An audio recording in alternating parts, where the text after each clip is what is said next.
So there is this spat between Israel and Poland. Poland is pissed off that some Israeli officials insist on using the term Polish death camps when describing German Nazi death camps built in Poland when it was occupied by the Third Reich. Poland is angry about this for obvious reasons. The death camps in Poland were not built by Poles, they were built by German Nazis. So the Poles feel that the use of the term Polish death camps somehow attributes the Holocaust to the Polish nation as a whole.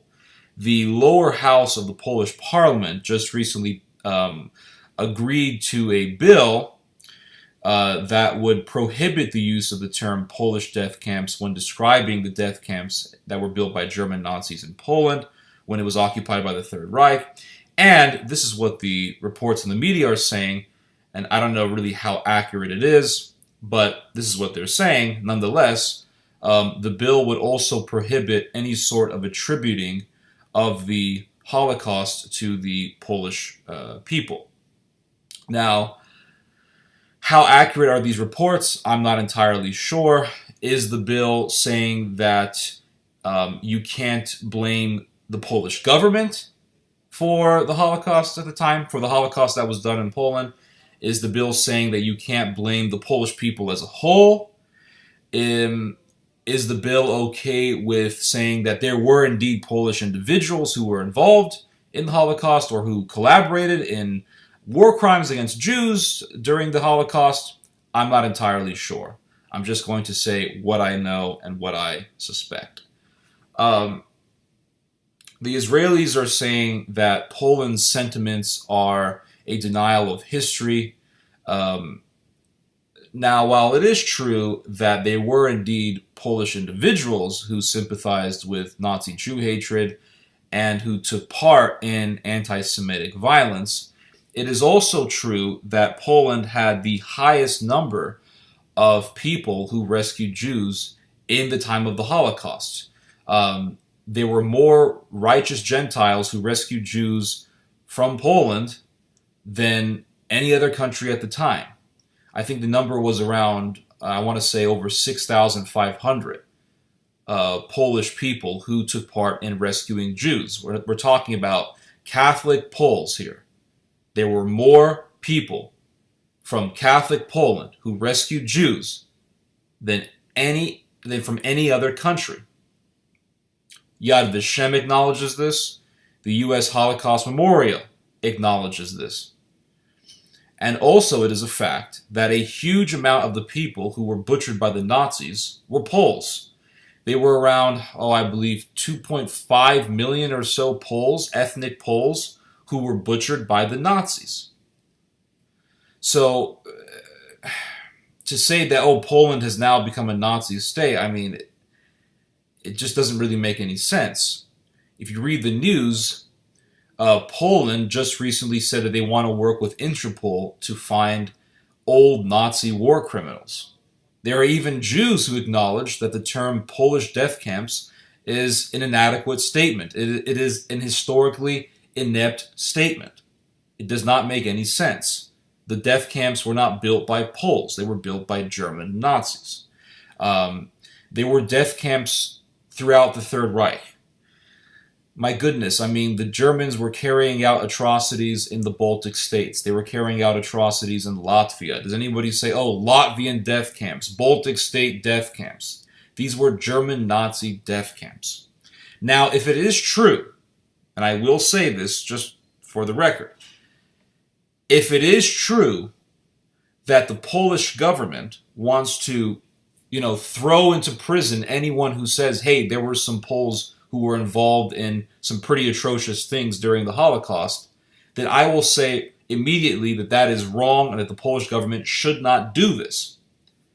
Because you can't put people in prison for that, because that's, for one thing, their freedom of speech, and secondly, it is historically accurate. It is historically accurate that there were indeed Poles who were anti-Semitic, who took part in violence against Jews, who took part in pogroms against Jews. That is a fact.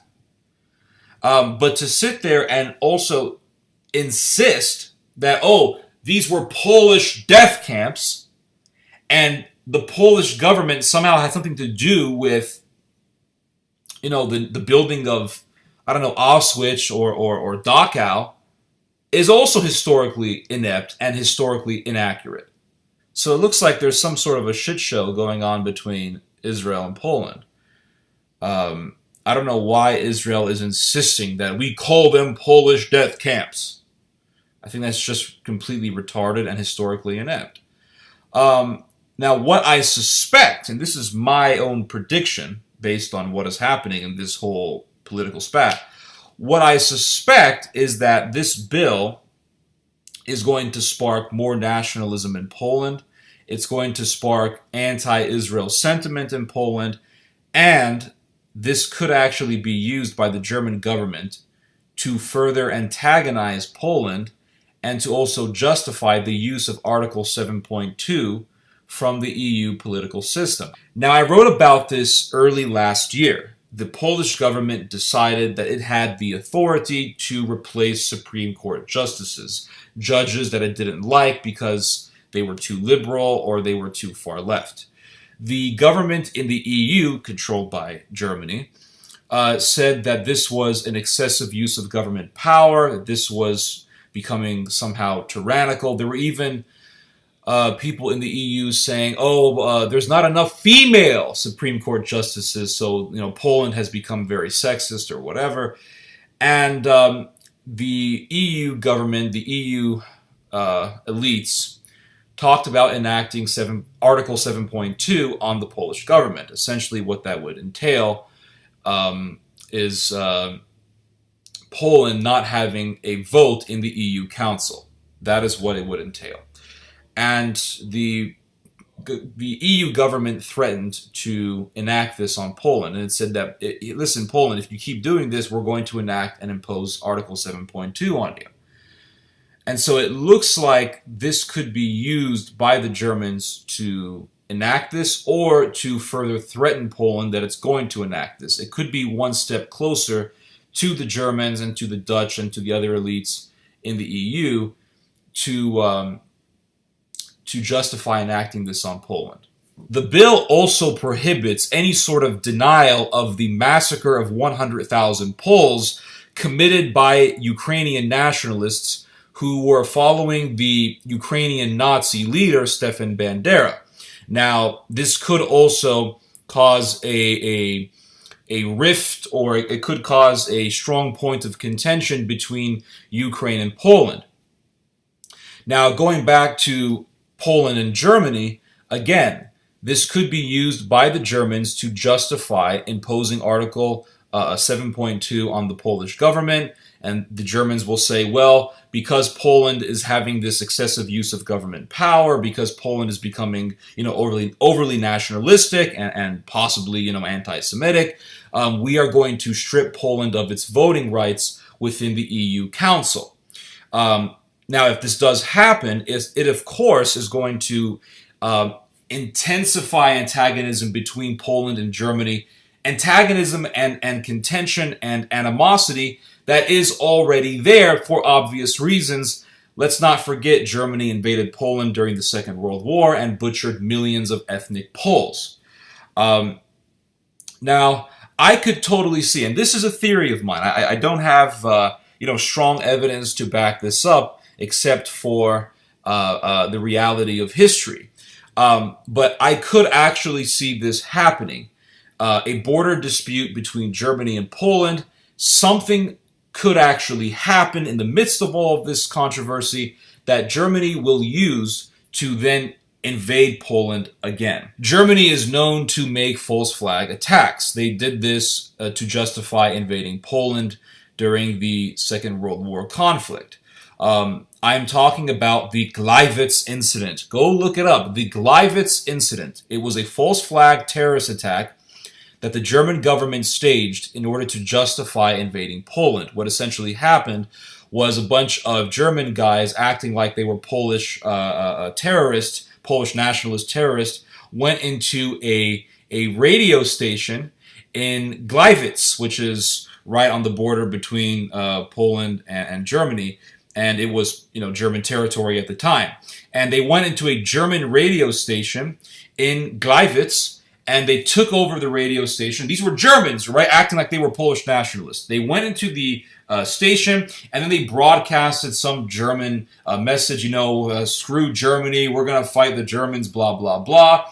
And so the Germans acted like, they fought these nationalists. They took some poor Polish Catholic guy, I'm not even joking, they took some poor Polish Catholic guy who was like 40 years old, injected him with poison, and stuck a bunch of bullets in him, killed him, and then they took his body and they were like, yeah, we got the terrorist, we found him, yeah, we killed him. And the Germans were like, we're under attack, the Poles are attacking us. And they made it into this border dispute between Poland and Germany. And then the very next day, Germany invades Poland. So I could actually see this happening again. A false flag terrorist attack done by Polish nationalists or something like that. Or something that the Polish government does, and then the media will take it and then misconstrue it somehow, make it into something that it's not, or make it worse than it really is, and say, oh, Poland is becoming nationalist, Poland is becoming tyrannical, Poland is becoming overly anti-German, something to the likes of that. And Germany will find an excuse to invade Poland. Another incident that I could see is, let's say some sort of a Muslim terrorist in Poland crosses the border into Germany and then does some sort of horrific terrorist attack. The Germans would come out and say, well, Poland, why weren't you watching your borders better? Why weren't you protecting the borders? Why did you allow this Muslim terrorist to cross into German territory? You did this on purpose, didn't you, Poland? You did this on purpose. You did this because you hate the German people. And it could be like what happened right before World War I, in which you had this Bosnian nationalist, a Serbian Bosnian nationalist in Bosnia, Princip, Gavrino Princip, who killed Archduke Ferdinand. And the Austrians and the Germans made it out to be that the Serbs allowed the attack to happen and wanted it to happen, and so they used that to justify an invasion of Serbia. So I could totally see this happening. History does not really repeat itself, but it does certainly rhyme. And in order to understand the nature of a country, one only needs to look at its history and at its record. And as I have said before, history is a mirror staring at the face of the future. Are you looking to the future? Then if you are looking into history, because history is a mirror staring at the face of the future.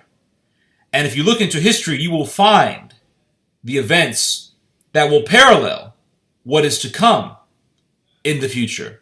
If you look into history, you will find the events that rhyme with the lyrics of the song of the future.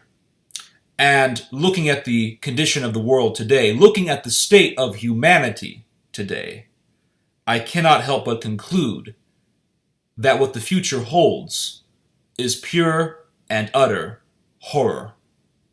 This is Theodore Schubot. Hope you guys have learned something from this message. Hope you guys have enjoyed this message. You just heard some theology. God bless and God be with us.